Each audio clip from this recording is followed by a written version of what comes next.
Headline for a government shutdown is now days away, and Washington, D.C. is preparing for the worst. John Lawrence has reaction from a local lawmaker about the chances for a deal before the deadline. Congress has until Saturday to make a deal to keep the government funded, but members from both parties aren't feeling optimistic. If we have a government shutdown, which I'm sad to say at this point looks likely, it will be because there are a couple dozen Republican members at least who want a government shutdown. GOP Rep. Tim Burchett of Tennessee is among those holding his ground. The American public knows what we're up to, and they're sick and tired of it. That's why folks like me, we're sticking to our guns, and all of a sudden we're the bad guys because we want to balance our budget.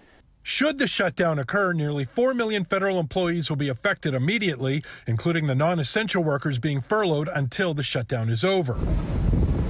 It would also have a snowball effect across the U.S., including the Bureau of Labor Statistics not releasing financial data, which would make it hard for the Federal Reserve and investors to figure out the economy. And the White House says travel will be affected as well by air traffic controllers and TSA workers not getting paid to work. While there are discussions about how to keep things running, let's pass a 30 to 60-day continuing resolution.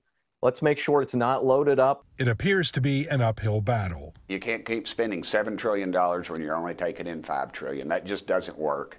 John Lawrence, CBS News, Philadelphia.